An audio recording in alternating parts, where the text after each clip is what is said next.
Hello students, कैसे हैं आप सब। होप सो अच्छा आप तैयारी चल रही होगी। हाँ जी, आइए आज मैं आप लोगों को इंडेक्स 41 एग्रीकल्चर का रिवीजन कराऊंगा। ये जो नोट्स है ये मैं रेफर करता हूँ मेरी एफआर क्विकर बुक से, जो कि कॉन्सेप्ट बुक है। इंडेक्स 41 के नोट्स मैं आप लोगों के साथ शेयर कर दूंगा मेरे टेलीग्राम चैनल पे। जितने भी इंपॉर्टेंट नोट्स है मैं सारे सारे अपने टेलीग्राम चैनल पे शेयर करता रहता हूँ। आप क्या करेंगे, टेलीग्राम चैनल को ज्वाइन कर लेंगे और वहां से नोट्स डाउनलोड कर लेंगे। वीडियो को आगे बढ़ाने से पहले कुछ प्यारी प्यारी सी बातें आपको बता देता हूँ। रिसेंटली मैंने ना सीए फाइनल एफआर का top most important question batch लिया यूट्यूब पे ही, जिसमें मैंने 100% सिलेबस कवर कराया। मैंने हर इंडेक्स और चैप्टर के टॉप मोस्ट इंपोर्टेंट क्वेश्चन उसके अंदर कवर कराए हैं और साथ में कॉन्सेप्ट का रिवीजन भी कराया है। अप्रोक्सीमेटली मैंने 190 क्वेश्चन कवर कराए हैं। ये जो क्वेश्चन है ना, इनका सिलेक्शन दो बेस पे किया गया। एक, ये एग्जाम के लिए इंपॉर्टेंट है, और सेकंड, इन क्वेश्चनों में रिस्पेक्टिव इंडेक्स और चैप्टर के आपके मेजर कॉन्सेप्ट कवर हो जाते हैं। नोट्स आपको मिलेंगे top most important question batch के हमारे टेलीग्राम चैनल पे। सर केस सिनेरियो क्या रहेगा, मैं आपको बता दूं। केस सिनेरियो वीडियो मैंने ऑलरेडी शेयर कर रखी है। सर एमसीक्यू का, एमसीक्यू वीडियो मैंने ऑलरेडी शेयर कर रखी है। सर आरटीपी का मैं आपको बता दूं, आरटीपी की वीडियो मैंने ऑलरेडी शेयर कर रखी है और बड़ी जल्दी मैं आप लोगों के साथ एमटीपी की वीडियो भी शेयर कर दूंगा। आइए स्टार्ट कर लेते हैं इंडेक्स 41 का रिवीजन। देखिए इंडेक्स 41 का नाम है एग्रीकल्चर। ये स्टैंडर्ड बेसिकली तीन चीजों कवर करके चलता है, बट वो तीनों चीजें in relation to agriculture activity होनी चाहिए। एग्रीकल्चर एक्टिविटी क्या होती है डिटेल में डिस्कस करेंगे। तीन आइटम जो इंडेक्स 41 कवर करता है in relation to agriculture activity, वो कौन कौन से। सबसे पहले बायोलॉजिकल असेट, एक्सेप्ट आपका बीरियर प्लांट। देखिए मैंने क्या कर रखा, एक डेयरी ओपन कर रखी, ठीक है। मेरे पास कुछ गाय हैं, जो गाय है वो क्या बन गई, बायोलॉजिकल असेट बन गई, तो इंडेक्स 41 में कवर हो जाएगी, ठीक। अब मैं गाय से क्या करता हूं, जो मिल्क आता है उसको हार्वेस्ट करके बेचता हूं, ठीक।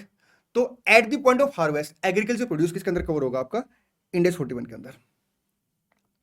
मेरे पास कुछ भेड़ बकरियां हैं, क्या बन गई सर, बायोलॉजिकल असेट। मैंने उन्हें हेल्ड कर रखा है ऊन का प्रोडक्शन करने के लिए ना, तो जो ऊन का प्रोडक्शन है at the point of harvest आपका एग्रीकल्चर प्रोड्यूस बन जाएगा, इस इंडेक्स में कवर हो जाएगा। मैंने ना मैंगो ट्री उगा रखे हैं। ऑब्जेक्टिव क्या है कि उनसे मैंगो प्रोड्यूस होंगे और मैं क्या करूंगा, उसको बेचूंगा, ठीक। अब जो मैंगो प्रोड्यूस होंगे that is called agriculture produce at the point of harvest, वो आपका इस इंडेक्स के अंदर कवर हो जाएगा, ठीक। लेकिन जो मैंगो ट्री है वो बीरियर प्लांट है, वो आपका 16 में कवर होगा, इस इंडेक्स के स्कोप से बाहर है, क्योंकि जितनी बायोलॉजिकल एसेट है सारी सारी इंडेक्स 41 में कवर है, अगर वो in relation to agriculture activity है, एक्सेप्ट आपका बीरियर प्लांट जो कि 16 में कवर है। बात सुनिए ध्यान से ना, मैं क्या करता हूं, मैं ना फूल की मालाएं बना के बेचता हूं, ठीक।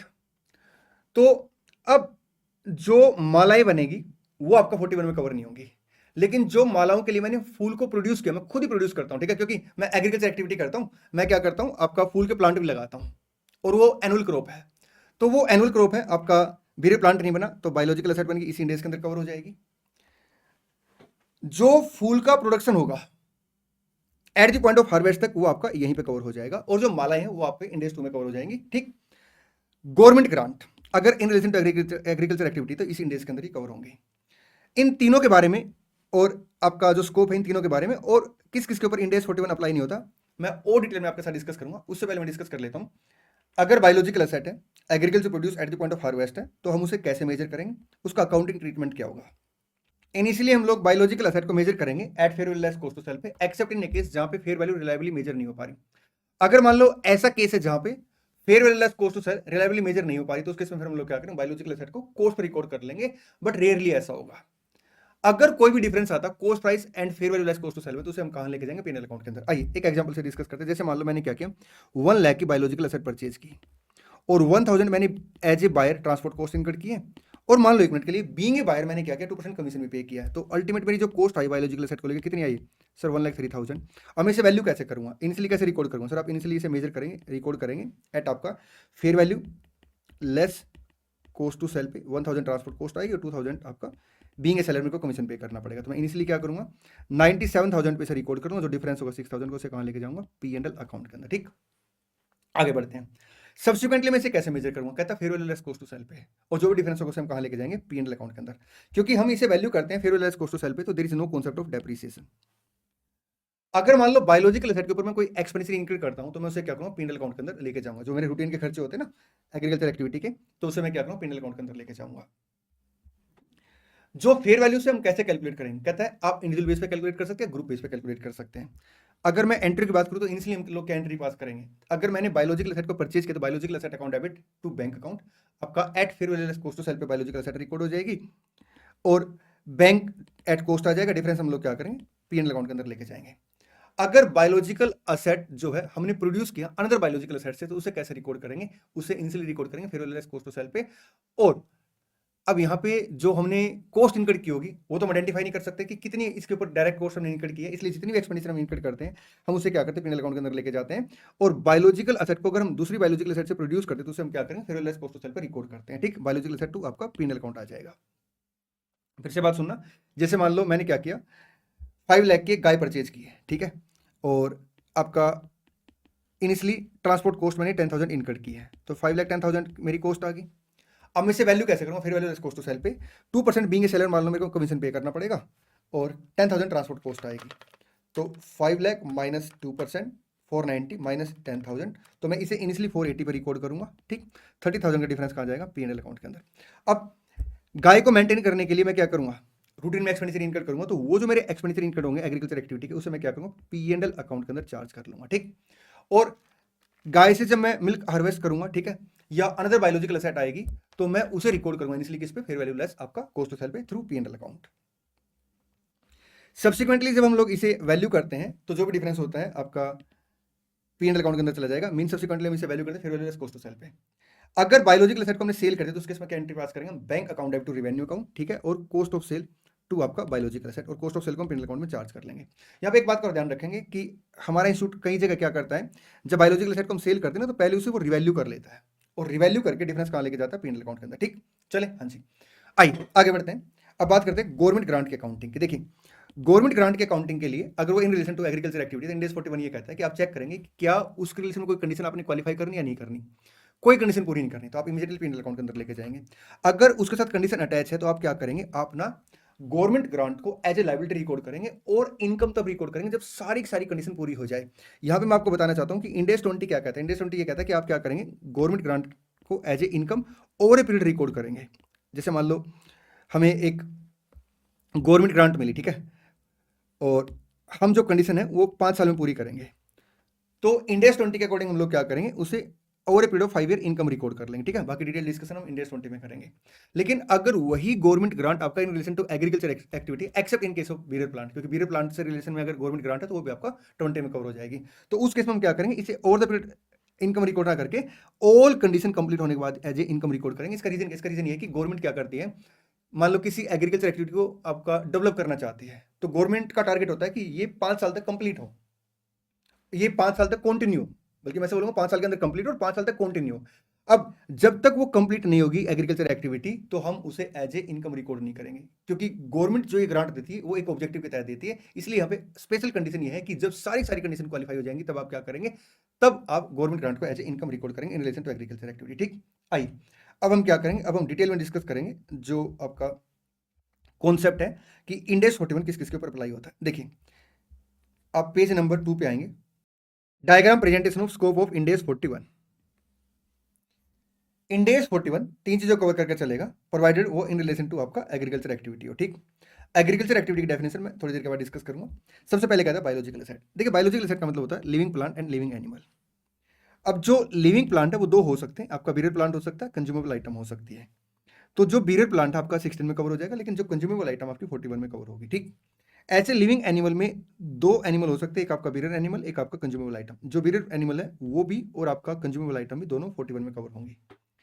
सेकंड कहता है agriculture produce at the point of harvest. जैसे मान लो हमने क्या कर सीप ले रखी है, ठीक है, फॉर द पर्पज ऑफ आपका प्रोडक्शन ऑफ वूल। तो अब हम मान लो यान बनाते हैं, कारपेट बनाते हैं, ठीक है। अब प्रोसेस समझिए, जैसे हमारे पास क्या है आपका सीप है, उससे वूल प्रोड्यूस होगी और उससे क्या होगा हम यान या आपका कारपेट बना के बेचेंगे। ठीक, अब जो सीप है वो बायोलॉजिकल एसेट है, आपका बीरियर एनिमल होगी। जो वूल है वो क्या हो गया एग्रीकल्चर प्रोड्यूस हो गया। Eight the point of harvest तक हम लोग उसे 41 में कवर करते हैं, और उसके बाद फिर आपका जैसे यान है, अब यान की कॉस्ट क्या मानेंगे, यान आपका इंडेस 2 में कवर हो जाएगा, और इसकी कॉस्ट क्या मानी जाएगी, इसकी कॉस्ट मानी जाएगी जो at the point of harvest आपका fair value less cost to sell होगी। ठीक, फेयर वैल्यू लेस आपका कोस्ट टू सेल होगी। Agriculture produce at the point of harvest after that either can be consume हो सकता है या आपका कन्वर्टेड इनटू अदर एसेट हो सकता है, और अगर अदर एसेट में कन्वर्ट होगा आपका, जिसको हम हेल्ड फॉर सेल रखते हैं, हेल्ड फॉर सेल। जैसे मान लो मैं क्या करता हूँ, फूल के प्लांट लगाता हूँ।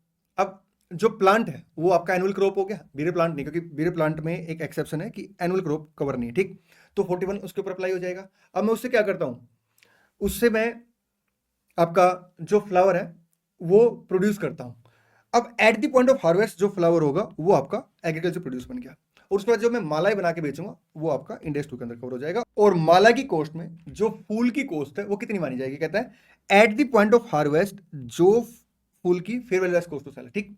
एक बात को ध्यान रखेंगे, जैसे मान लो मैं क्या करता हूँ, मैं मालाएं बना के बेचता हूँ फूल की, ठीक है, और फूल के लिए मैं क्या करता हूँ, आपका प्लांट लगाता हूँ। अब अगर वो प्लांट एनुअल क्रॉप है तो आपका बायोलॉजिकल एसेट यहीं पे कवर हो जाएगा 41 में। लेकिन अगर मान लो जो फूल को प्रोड्यूस करने के लिए मैंने प्लांट लगा रखा है उसकी लाइफ मोर देन 12 मंथ है, और उसका ऑब्जेक्टिव है हेल्ड फॉर बायोलॉजिकल एसेट को प्रोड्यूस करना, मींस फूल को प्रोड्यूस करना, तो फिर वो आपका पीरियड प्लांट हो जाएगा 16 में कवर हो जाएगा, ठीक। चले, हाँ जी। अगर गवर्नमेंट ग्रांट है आपका in relation to agriculture activity तो इंडेस 41 में कवर होगी, एक्सेप्ट इन ए केस जहां पे गवर्नमेंट ग्रांट आपको बीरे प्लांट के लिए मिली है। अगर बीरे प्लांट के लिए गवर्नमेंट ग्रांट मिली तो वो भी आपका 20 में कवर हो जाएगी। आइए अब डिस्कस करते हैं एक दो बातें और। देखिए क्या होता है, बायोलॉजिकल असेट को हेल्ड करने के लिए, मेंटेन करने के लिए मैंने दूसरी असेट परचेज कर रखी है। जैसे मान लो मैंने ना डेयरी फार्म खोल रखा और उसके लिए मैंने लैंड एंड बिल्डिंग परचेज कर रखी है। तो बायोलॉजिकल असेट को मेंटेन करने के लिए, आपका हेल्ड करने के लिए अगर मैं कोई और असेट परचेज करता हूं तो वो 41 में कवर नहीं होंगी, वो रिस्पेक्टिव इंडेक्स में कवर होंगी, ठीक। आपका जैसे लैंड एंड बिल्डिंग है 16 में कवर हो जाएंगी, ठीक। बीरे प्लांट आपका 16 में कवर हो जाएगा। मेरे को कोई लाइसेंस लेना था एग्रीकल्चर एक्टिविटी के लिए, मैंने लाइसेंस ले रखा, आपका 38 में कवर हो जाएगा। अब आप एक काम करेंगे, पहले पेज से आ जाएंगे। देखिए स्कोप की बात करें तो हमने डिस्कस कर लिया, ये जो इंडेक्स किसके ऊपर अप्लाई नहीं होगा, आपका land related to agriculture activity bearer plant, government grant आपका इन रिलेशन टू आपका bearer plant, intangible asset, right of use asset, ठीक। यहां पे अगर आप देखेंगे तो यहां पे एक टेबल दे रखी है जिसमें सबसे पहले लिखा हुआ बायोलॉजिकल एसेट। ये जो बायोलॉजिकल एसेट है ये किस में कवर होंगी, आइदर आपका 16 में कवर हो सकती है अगर बीरे प्लांट है, अदरवाइज 41 में कवर होंगी, ठीक। जो agriculture produce at the point of harvest ये आपका इंडेक्स 41 में कवर होगा, और उसके बाद सर जो फाइनली प्रोडक्शन आएगा आपका एग्रीकल्चर प्रोड्यूस को यूज करने के बाद, आइदर इंडेस 2 और आपका अदर रिस्पेक्टिव इंडेस। बायोलॉजिकल एसेट हमने डिस्कस कर लिया, एग्रीकल्चर एक्टिविटी डिस्कस करते। देखिए कहता एग्रीकल्चर एक्टिविटी का मतलब है एंटिटी क्या करती है, मैनेजमेंट करती है दो चीजों का, एक बायोलॉजिकल ट्रांसफॉर्मेशन का और आपका harvest of biological asset for sale purpose के लिए। जैसे मान लो एक बंदे ने पोल्ट्री फार्म खोल रखा है, अब वो क्या करता है, आपका हैंड सेल करता है फॉर सेल पर्पज, ठीक। For conversion into agriculture produce, जैसे मान लो हमने क्या कर रखा है, हमने सिप हेल्ड कर रखी है फॉर द पर्पज ऑफ आपका वूल प्रोडक्शन, ठीक, या हमने गाय हेल्ड कर रखी है for the purpose of milk production, और इनटू एडिशनल बायोलॉजिकल एसेट। अब यहाँ पे दो कंडीशन मस्ट है, एक आपका बायोलॉजिकल ट्रांसफॉर्मेशन और दूसरा आपका हार्वेस्ट। बायोलॉजिकल ट्रांसफॉर्मेशन का मतलब क्या है, एक ये ऐसा प्रोसेस है जिसमें आप क्या करेंगे, बायोलॉजिकल एसेट की या तो क्वांटिटी या क्वालिटी को चेंज करेंगे, बायोलॉजिकल एसेट की क्वांटिटी या क्वालिटी को चेंज करेंगे, जिसमें आपका ग्रोथ इंक्लूड हो जाएगा, डीजनरेशन, प्रोडक्शन, आपका प्रोक्रिएशन। अब यहाँ पे ना स्टूडेंट की क्वेरी आती है स्पेशली आपका डीजनरेशन के रिगार्ड में ना, कि सर डीजनरेशन से तो बायोलॉजिकल एसेट कम होती है, उसको क्यों इंक्लूड किया गया है। देखिए दोस्त, बायोलॉजिकल ट्रांसफॉर्मेशन का मतलब क्या है कि एक ऐसा प्रोसेस है जिसमें आप क्या करते हैं, बायोलॉजिकल एसेट की या तो क्वांटिटी या क्वालिटी को इंप्रूव करते हैं। अब बड़ी सारी बायोलॉजिकल एसेट ऐसी होती है जिनको हम डीजनरेट करके क्या करते हैं, उनकी क्वालिटी इंप्रूव करते हैं। जैसे मान लो शुगर केन के केस में आपका, मान लो हमारे पास क्या है, सीप हमने हेल्ड कर रखी for the purpose of wool. अब हम जितनी वूल की टाइम बाय टाइम कटिंग करेंगे ना, उतनी अच्छी क्वालिटी की वूल आएगी, तो आपका डीजनरेशन आ गया। एग्रीकल्चर एक्टिविटी में आपका मैनेजमेंट आता है दो चीजों का, एक बायोलॉजिकल ट्रांसफॉर्मेशन हमने डिस्कस कर लिया, सेकंड आता है आपका harvest of biological asset. Harvest का मतलब होता है कि आपने क्या किया, बायोलॉजिकल एसेट को डिटैच कर दिया या आपने उसकी लाइफ को खत्म कर दिया है। डिटैचमेंट का एग्जांपल हो गया, जैसे आपने क्या किया, फूल तोड़ लिए, फल तोड़ लिए, ठीक। और बायोलॉजिकल एसेट की लाइफ प्रोसेस सीज का मतलब हो गया स्लोटर। अब यहां पे कुछ केस दिए गए हैं कि क्या ये आपका एग्रीकल्चर एक्टिविटी है या नहीं है। देखिए एग्रीकल्चर एक्टिविटी के लिए हमें दो कंडीशन देखनी पड़ेंगी, एक मैनेजमेंट ऑफ बायोलॉजिकल ट्रांसफॉर्मेशन का और दूसरा मैनेजमेंट ऑफ आपका हार्वेस्ट का। अब जैसे मान लो ओशियन से फिश पकड़ते हैं, तो वहां पे क्या होता है, वहां पे ना हार्वेस्ट तो है लेकिन बायोलॉजिकल ट्रांसफॉर्मेशन का मैनेजमेंट नहीं है, तो ये एग्रीकल्चर एक्टिविटी नहीं मानी जाएगी।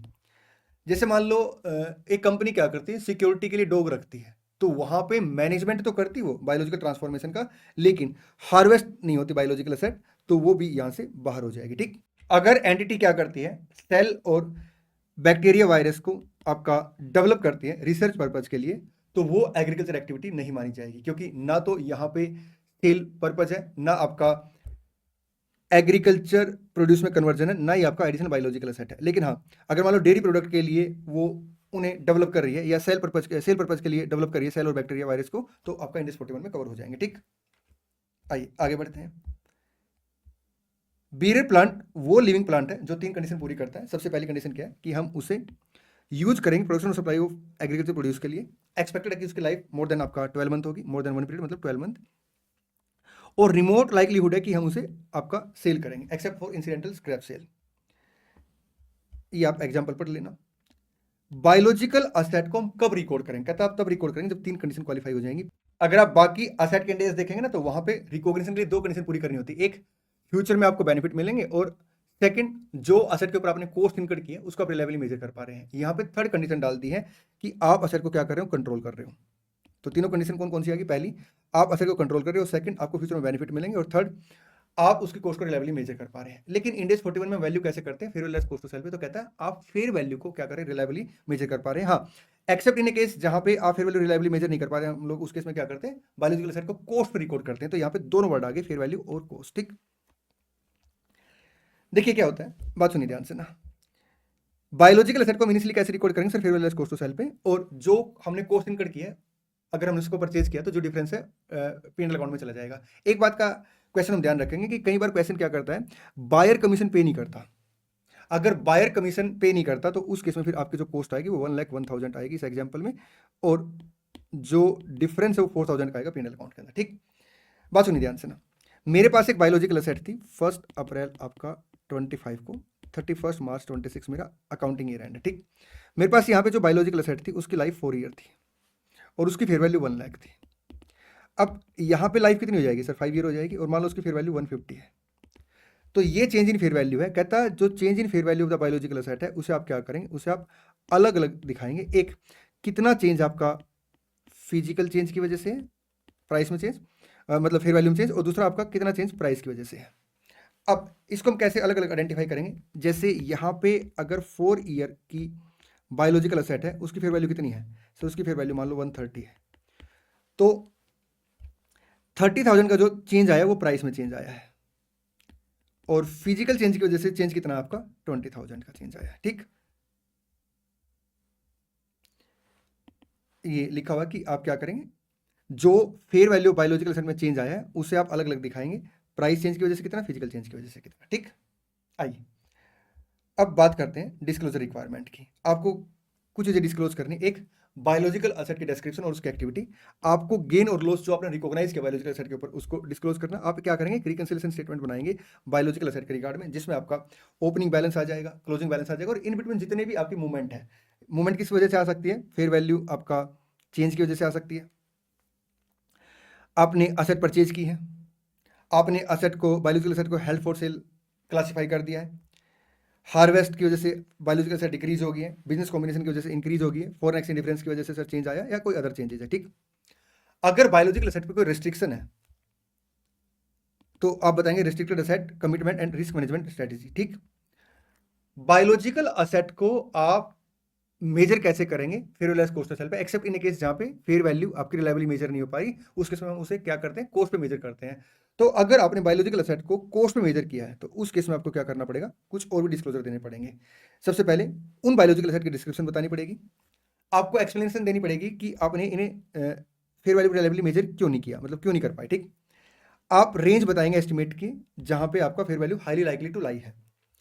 डेप्रिसिएशन का मेथड, क्योंकि अगर बायोलॉजिकल एसेट को हमने कॉस्ट पे मेंटेन करेगा फिर आप उस केस में डेप्रिसिएशन भी चार्ज करेंगे। ठीक, यूजफुल लाइफ या फिर आपका डेप्रिसिएशन का rate, gross carrying amount and accumulated depreciation and impairment loss at the beginning and end of the period. ठीक, गवर्नमेंट ग्रांट के रिगार्ड में आपको डिस्क्लोजर देना पड़ेगा। एक, nature and extent of government grant recognised, unfulfilled condition या आपका other contingency attach to government grant और significant decrease expected in the level of the government grant. ठीक, चलिए इसी के साथ इंडेक्स 41 का रिवीजन समाप्त होता है। मिलते हैं नेक्स्ट रिवीजन वीडियो में। Thank you so much, all the best, God bless you.